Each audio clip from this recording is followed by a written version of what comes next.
আমার দয়াল বাবা খাজা বাবা মুসলমানরা পড়ছে সব পুরুষ বাবা লয়া, আর হিন্দুরা পড়ছে সব মহিলা মা লয়া।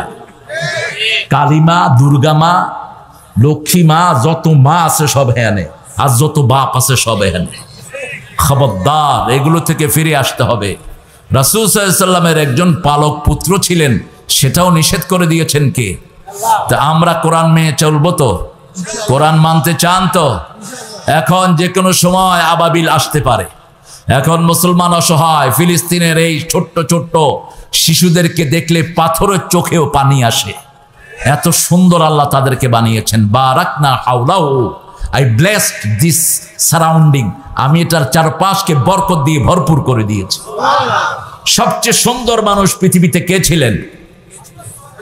ইউসুফ আলাইহিস সালাম। কোথায় ছিলেন? এই ফিলিস্তিনে। সবচেয়ে সুন্দর, সব দিক থেকে সর্বসুন্দর হলেন মুহাম্মদ সাল্লাল্লাহু। সেই রাসূল বলেছেন সৌন্দর্যের 80% আল্লাহ ইউসুফ আলাইহিস সালামকে দিয়েছে। আল্লাহু আকবার। তিনার জন্মস্থান কোথায়? এই ফিলিস্তিন। ফিলিস্তিন কখনো কাফেরের বাচ্চারা হাতে নিতে পারবে? এখনই বোম্বিং এর সময় তারা বলে মোসাদের যে মেইন মানুষটি, মোসাদের যে প্রেসিডেন্ট, ওই শয়তানটা বলছে when a bombing we couldn't find any personalities, we see only the shadows। আমরা যখন বোম্বিং করি আকাশ থেকে নিচে কোনো মানুষ দেখি না, শুধু ছায়া দেখি। এরা ছায়া নয়, এরা ফেরেশতা। রাসূল সাল্লাল্লাহু আলাইহি ওয়াসাল্লাম বলছেন বাইতুল মুকাদ্দাসের উপর কিয়ামত পর্যন্ত এক ঝাঁক ফেরেশতা এটাকে ঘিরে রাখবে, কারণ এটাও আমাদের কিবলা ছিল। ওই কিবলাকে যিনি হেফাজত করেছেন, এই কিবলাকেও তিনি হেফাজত করবেন। মাহফিলের কিছু ডেকোরাম আদায় করে নিয়ে এত কষ্ট করে আপনি এটা করেছেন। মান লাম ইয়াশকুরিন নাস লাম ইয়াশকুরিল্লাহ। যারা মানুষের কৃতজ্ঞতা প্রকাশ করে না, এরা আল্লাহরও কৃতজ্ঞতা প্রকাশ করে না। আমাদের দেশে অভদ্রতার তো সীমা নেই কোনো। মাহফিলে এখন বহু অভদ্র এসেছে, উঠেই ফাটার ফাটা শুরু করে। ব্যাস, উনি কত বড় কুতকুত হয়ে গেছেন তিনি। এসে বেকুব যারা এই আয়োজনটা করেছে তাদের শুকরিয়া আদায় করবে, এটা রাসূলের সুন্নাহ। রাসূল বলছেন মান লাম ইয়াশকুরিন নাস লাম ইয়াশকুরিল্লাহ। যে মানুষের কৃতজ্ঞতা প্রকাশ করলো না, সে আল্লাহরও কৃতজ্ঞতা। এই জন্য মাহফিলে থাকলেই বরকত। মাহফিলের শুরু থেকে শেষ পর্যন্ত থাকবেন, যখন দাঁড়াবেন ফেরেশতারা বলবে কুমু মাগফুরাল লাকুম, তুমি দাঁড়াও, তোমার সব গুনাহ মাফ। কোন জায়গা ছেড়ে যান? এখানে এখন এই এলাকার সব লক্ষ লক্ষ ফেরেশতারা এখানে একত্রিত হয়ে যাচ্ছে। একত্রিত হয়ে আপনার নাম ধরে, আপনার বাপের নাম ধরে আল্লাহর কাছে দরখাস্ত পাঠাচ্ছে, আল্লাহ এদেরকে মাফ করে দেন। জনাব হাজী মোহাম্মদ জহিরুল ইসলাম, অত্যন্ত দানবীর মানুষ, ওনার বড় ভাই এসেছেন। বড় ভাই কোথায় জানি? নিজামুল, ছোট ভাই না, ইজাবুল ভাই, অত্যন্ত বিনয়ী মানুষ। মোহাম্মদ জাহাঙ্গীর আলম ভাই, এখলাস, মোহাম্মদ রমজান আলী, আর আমাদের আজকে সভাপতিত্ব করছেন আব্দুল করিম শিকদার, সভাপতি সিন্দুরিয়া কেন্দ্রীয় কবরস্থান। চিনেন তো? অত্যন্ত বিনয়ী মানুষ, পাশে আসলে আরো বুঝবেন। আমারে খাওয়াইছে, আমিও খাওয়াইছি। এটা হলো ইসলামের উদারতা। আপনাকে কেউ খাওয়ালে আপনিও তাকে খাওয়াবেন। রাসূলকে কেউ দাওয়াত দিলে রাসূল তাদেরকে দাওয়াত দিতেন। আমরা তো খায়া মুখ মুইসা কই খাওয়া খুব সুন্দর হয়েছে, আরো খাওয়ায়েন, এটা উচিত না।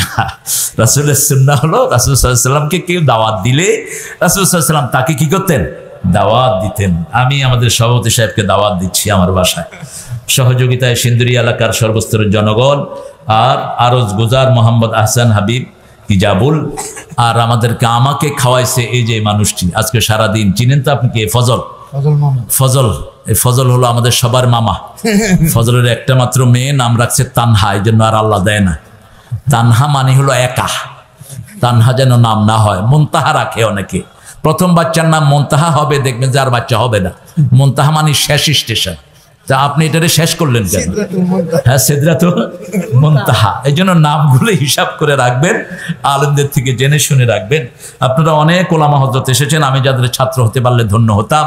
এখানে অনেক এরকম ওলামা হযরত আছেন, আইম্মায়ে কেরাম আছেন, যাদের পিছনে আমরা আল্লাহর ফরজ আদায় করি। এদের মর্যাদা পৃথিবীর যে কোনো মন্ত্রী প্রেসিডেন্টের চেয়ে আল্লাহর কাছে অনেক বেশি। কিন্তু আমরা ইমামদের মর্যাদা জানি না। সেজন্য আমরা ইমামদেরকে বেইজ্জতি করে, মনে রাখবেন আপনি যে ইমামকে সম্মান করলেন না তার পিছনে আপনার নামাজ কবুল হবে না। আপনি যে ইমামের সম্মান করলেন না, যদি আপনি ইমামকে বেইজ্জতি করেন আপনি আল্লাহর রাসূলকেই বেইজ্জতি করলেন। কারণ এই ইমামতির জায়গাটা প্রথম আমাদেরকে বাছাই করে দিয়েছেন রাহমাতাল লিল আলামিন। অনেক আইম্মায়ে কেরাম এসেছেন, স্কুলের প্রিয় স্যাররা এসেছেন, যারা আমাদেরকে অনেক জ্ঞানে গুণে বড় করেছেন, এসেছেন বিভিন্ন পেশায় জড়িত আবাল বৃদ্ধা বনিতা, পর্দার আড়ের মা এবং বোনেরা, হিন্দু সম্প্রদায়ের ভাই বোনেরা, প্রশাসনের ভাইয়েরা, আমাদের প্রিয় police, RAB, DB, SB, NSI, তারপরে সিআইডির সদস্যরা, এরা থাকেন গোপনে, এরা অনেক কষ্ট আমাদের দেশের জন্য করেন। আল্লাহ এদের সবাইকে ইসলামের জন্য কবুল করুন। আমরা আজকে কোরআন থেকে কথা বলবো। লাদাইনা কিতাবুন ইয়ানতাকু বিল হক, সূরা মুমিনুনের ভিতরে আল্লাহ বলছেন একটা কিতাব দিয়েছি, এটার ভিতরে হক, শুধু কি হক, না হক কিছুই নাই। পৃথিবীতে এরকম